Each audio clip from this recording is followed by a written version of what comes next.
catch that hitch at the end there? That was automatic. Freeze fry. What's up, Jake? Good morning, Hey Dr. man, Clendenning. yeah, the Michael Libercci. How we doing today? I'm outstanding. Any better, I'd be in pain. How's life over there in the big city? The big city. Yeah, we're like I don't even know that we are within 4 hours of anything that somebody would consider a big city. Honestly, within that way it goes. But yeah, things are good. Water is open. Fishing is available again. We are very excited to be in the throes of almost summer. So yeah, I can. I'm a fan. I'm a fan of spring and fall. They're my favorite seasons, no question. But yeah, summer in the North Woods is pretty good too.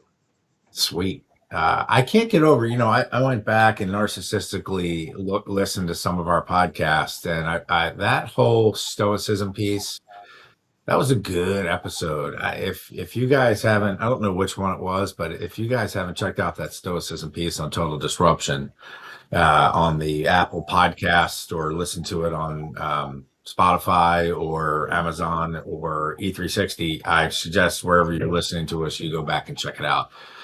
We brought up some really cool stuff, and a lot of our guests have referenced that. And I think people really are going down the communication path and the mindset path.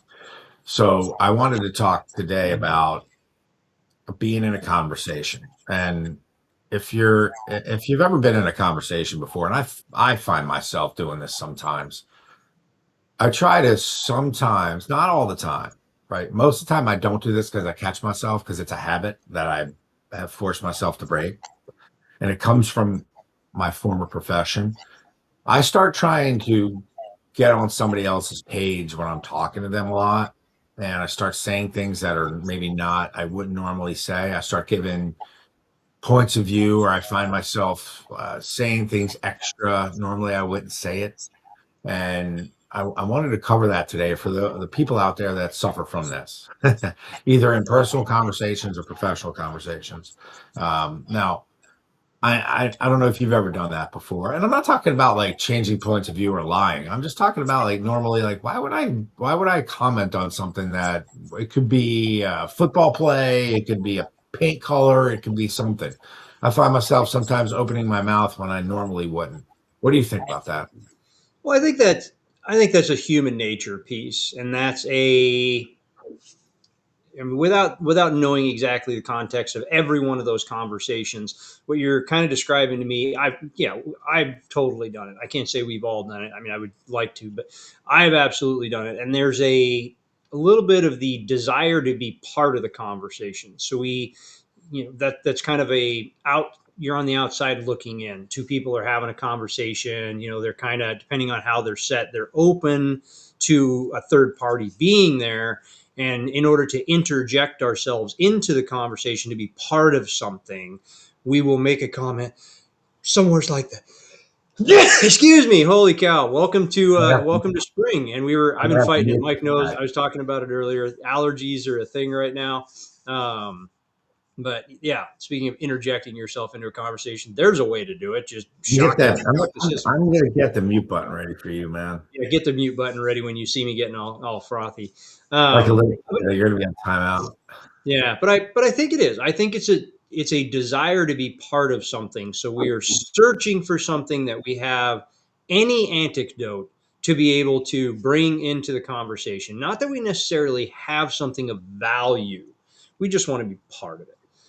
We just want to be part of something. And I think that's a human nature piece that we're asking to be part of it. We make a comment, or and do we have to do it? No, it's probably not even a conversation that we need to be a part of. If it's not something of interest or something we don't have something to say, we just have to wait for our moment. But I just think as humans, we just don't do that. We're interested in being part of that pack, right? We're a pack animal. So we just want to be part of the conversation. So we'll do that. There's nothing right, wrong, or indifferent about it. That is just simply you're reaching out instead of being invited into the conversation. Instead of somebody saying, "Hey, Mike, what do you think about that?" You'll just I'm going to tell you what I think about that because I want to be part of this. I want to hang out with you people. Well, I think let's talk about a framework. I'm always about frameworks. Here, the older I get and the longer I'm around and the more things I learn, I like to have like a framework of an idea. If I have a deficiency somewhere, don't make me mute you, man. I'm ready. You ready to Uh, mute me? Yeah, I got past it.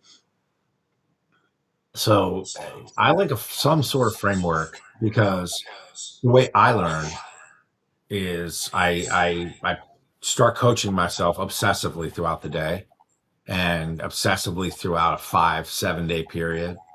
And then I probably retain a good 30 to 40% of what I'm trying to do.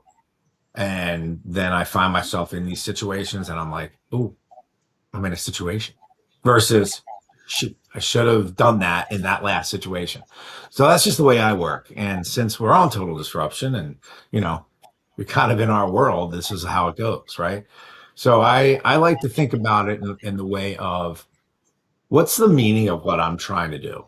If I'm trying to fit in or step up, or if I'm trying to get a little bit closer in communication or connection with somebody I'm around, this could be another parent, it could be a coworker, it could be a colleague, it could be a professional connection, it could be a new prospect.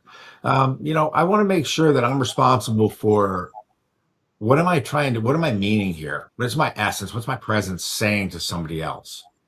And am I saying things just to say it? How clear am I? And remember, I'm going to scale back a second. This is a framework to teach if you don't like something. Like I clearly don't like the part about me that wants to speak and that always thinks, sometimes silence is a problem, or I'm trying to fit into a crowd, or I'm trying to be a little bit memorable and making sure that I'm not a mute stick in the mud while I'm in a social setting. But I want to make sure that I'm at least conscious in my during the week training and that clarity, right? And then sticking to my responsibility, right? And then owning what I'm saying, owning what I'm talking about, owning my activities, and not speaking beyond, right? Being a little bit authoritative. It can mean withholding compliment or comment. It can mean give one, right? And I find that kind of little bit of those ideas. Now let's deep dive into our framework. That I'm just giving a personal quick one. We've developed something that can help people communicate tremendously, actually. And I encourage, as we expand on this, I encourage the utilization of our framework because it's helped me tremendously. So why don't you deep dive a little bit into our framework? So there's a couple pieces I want to touch on that. So yes, the app's an amazing practice tool around the framework to be able to prepare yourself for these conversations, practice the conversations in different circumstances in different ways so that you can show up more curious, right? You're going to show up with more clarity. So I want to back that one up. In order to practice these conversations or even have them, there's a prequel to this. So let's say we're going to a networking event. Okay, let's just whatever that event may be. We're going to go to and everything's a networking event. I'm literally labeling it as that, right? We're going to go to a party. We're going to go to a after practice thing. We're all going out for ice cream, whatever it's going to be, or you're going to a business networking, chamber of commerce, whatever the thing may be. There's going to be people there. There's going to be people there. So Mike is being very clear on what is my intention here. What's my plan? What do I intend to do that? I'm going to go one step further on that. Let's assume you know who's going to be there. And you go, okay, I really want to connect with Mike, right? Mike's going to be at this event. I want to be able to have a conversation with Mike at the event. So you can set it up to set yourself up for success. You can shoot Mike a text before the event. Hey man, we're gonna be over there tonight. Can I grab 5 minutes with you? So that you don't have to interject yourself awkwardly into go finding Mike. Right? You're basically setting an appointment with Mike at the event. So you can be intentional about who you're trying to reach out to. Everybody's probably going, well, I like my conversations to be more organic and develop that way. That's not what we're talking about here. We're talking about being very purposeful in doing this. So you don't make the awkward, weird comment of, hey, I didn't watch that game at all, but I heard it was really cool. Nobody cares, right? You're just trying to invest yourself into that versus if you just go with intention to what Mike is saying here. What is my goal? What's the purpose of growing that relationship? What do I intend to get out of this conversation? When you start with the end in mind, now you can build upon the framework. So now you'll be able to go, okay, well, I need to have a role play conversation with Mike. How am I going to start this conversation? That's where the app comes in. Now you get to use the tool because you've set the appointment. You've set the structure of, I know I'm going to talk to this guy or this gal or this person, or for any of those, right? So let's take that into a slightly different context. If you're a human resources person, you're not going to just walk down the hall and grab a hold of Mike and say, "Hey, I want to have a conversation." Say something awkward of, "Hey, did you watch that game? Hey, why don't you come in my office? We need to have a PR conversation." Whatever that's going to be, you're going to set the appointment. You're going to reach out. You're going to get on their calendar. Hey, I'd like 10 minutes of your time next week. It's the same thing. And now you can have that pre-conversation to where you're going to have a structure. And the same is true when you start the conversation. When you go to start a conversation, state the intention of the conversation, right? What is the point you're trying to make? Hey, Mike, by the end of this, here's where I hope we get. Here's what I'd like to get out of this conversation. Set the tone of where you want to go and what you want to talk about. There's so many of us that try to be organic in it, but that's the problem. We're not good enough. We're not practiced. We're not good enough yet. Prepared. We're not good enough yet, and that's where practice comes in. And that's where practice comes in. Believe it or not, I've sent you material. You hear me? I'll be like at 8:00 at night, and I'm driving, and I'll be listening to a podcast because I'm always critical about how I sound. I'm always trying to improve the way I communicate. I'm always trying to improve information you and I talk about, flow of the show, content, cadence, you name it. And as I'm always in this zone of, okay, how good am I and how good am I not? I'm going to bring an analogy to the table about being prepared. I can't tell you enough. Like, I have a friend of mine that's a wonderful guitar player. The guy's he's in his early 50s and he's awesome. But when you see the guy on stage, he looks like shit. He's wearing like a baseball hat. His stance sucks. He looks like he's like a schlub from South Jersey, which he kind of is. But he's an awesome guitar player, but it gets lost when, and I notice, like, when you look at a professional rock guy, they can look the same way, but they have a stage presence. They have a rehearsed thing, right? Or they've at some point put on a persona that transforms them when they're in front of an audience. And I can't stress that enough. Actors, movie professionals, speakers, politicians, you name it. If you've never rehearsed your stage presence or show presence, there's a delta there that, listen, Tony Robbins could wear and look like a complete bum and still have massive impact because he's got presence. It's his persona. When I was training a lot of clients, there was a stance I had. You can tell, boom, there we are, right? And it's weird. I looked at all my friends too, and they had the same thing.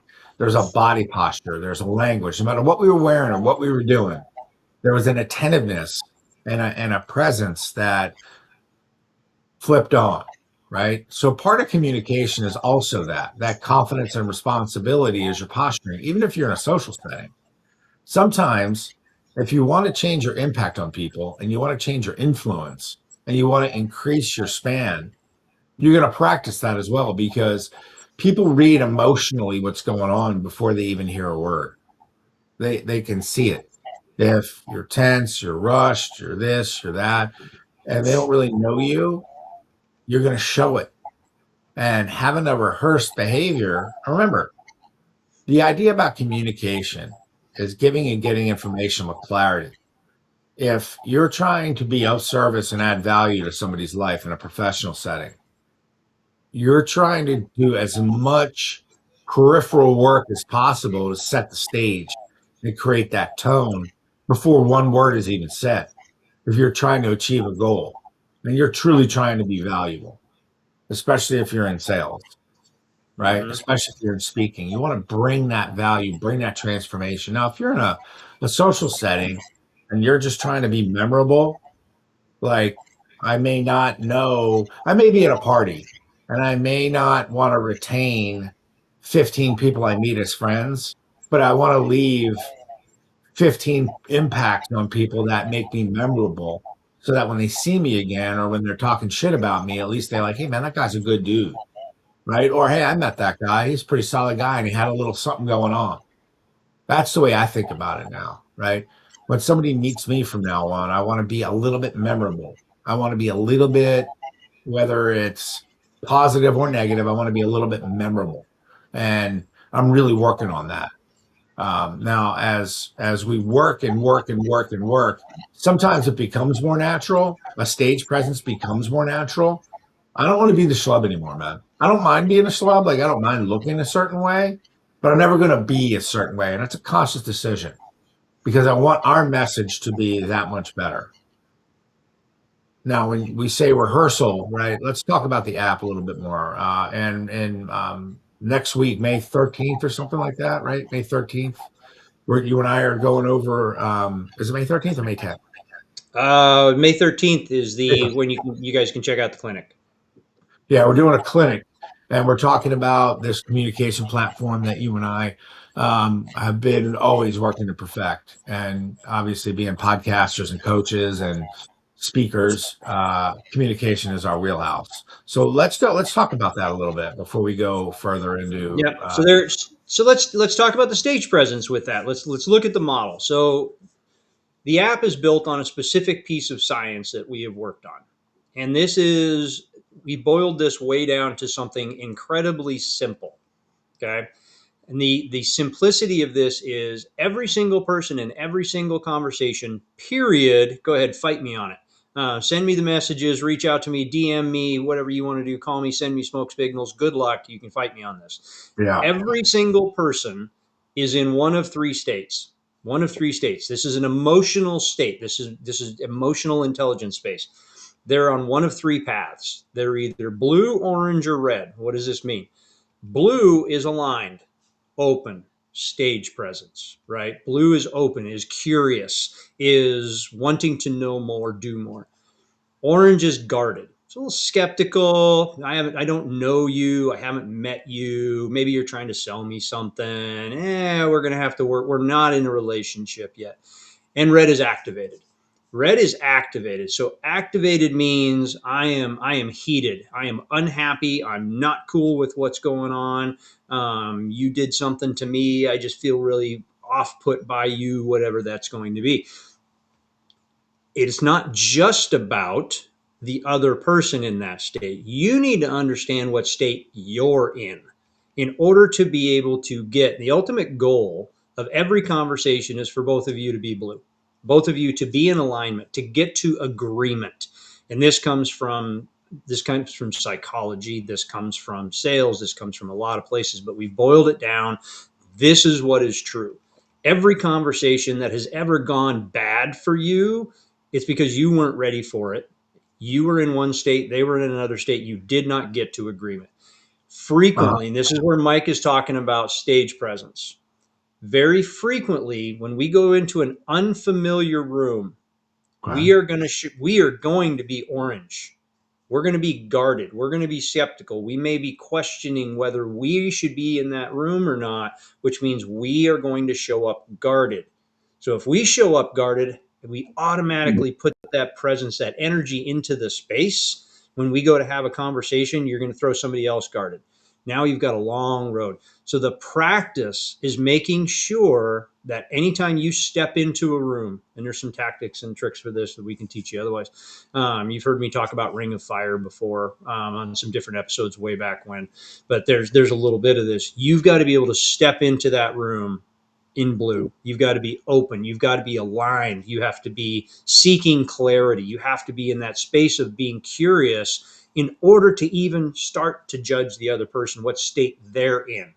And then we can start with the universal start questions. And then we can start marching down the paths to get to that alignment space. So Well, that's when Mike's talking practice. let's be clear about something though. This is one of those situations where we're talking about you're the kind of person that wants to leave an impact. You're the kind of person that wants to train yourself how to be natural at this, right? If you're a kind of person like me, I'm always guarded. I don't trust anybody. I don't want to give too much information because I don't trust what somebody's going to do with it. I don't want to waste my time talking to people that don't want to hear me anyway.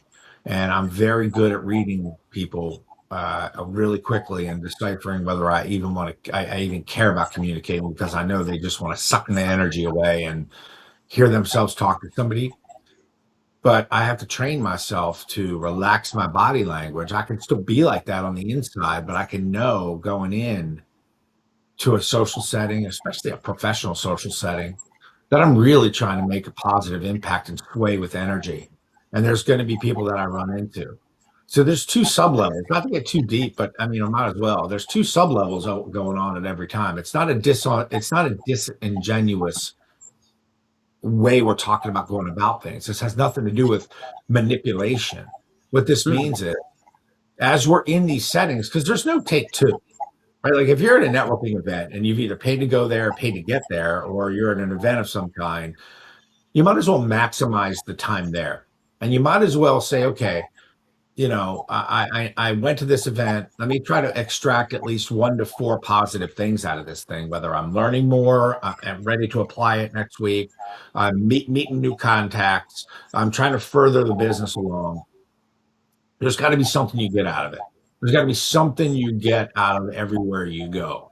And whether you decide to use what we're talking about and red, green, blue, and yellow and orange, pink, and all these colors that we've come up with in terms of association, that's on you.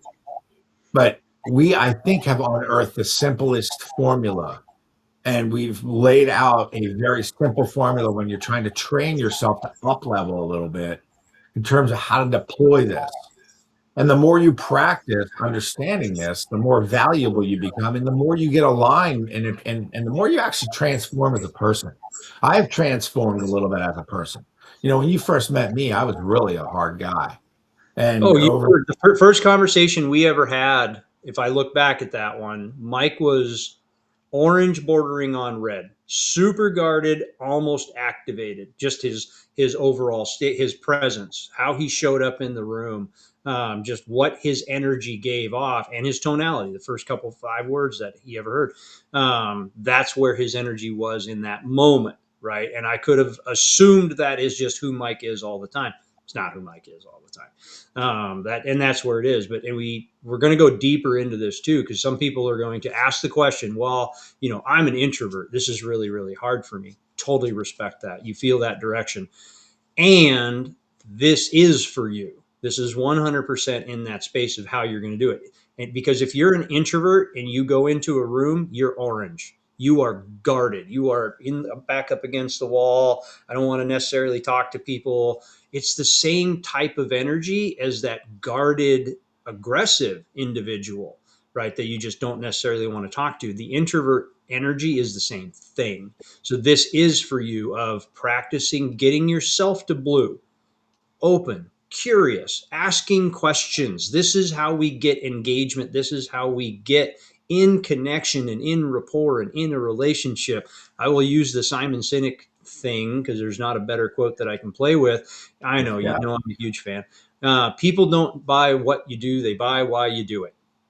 That is all about being open in your communication. And I'll leave it with that for today.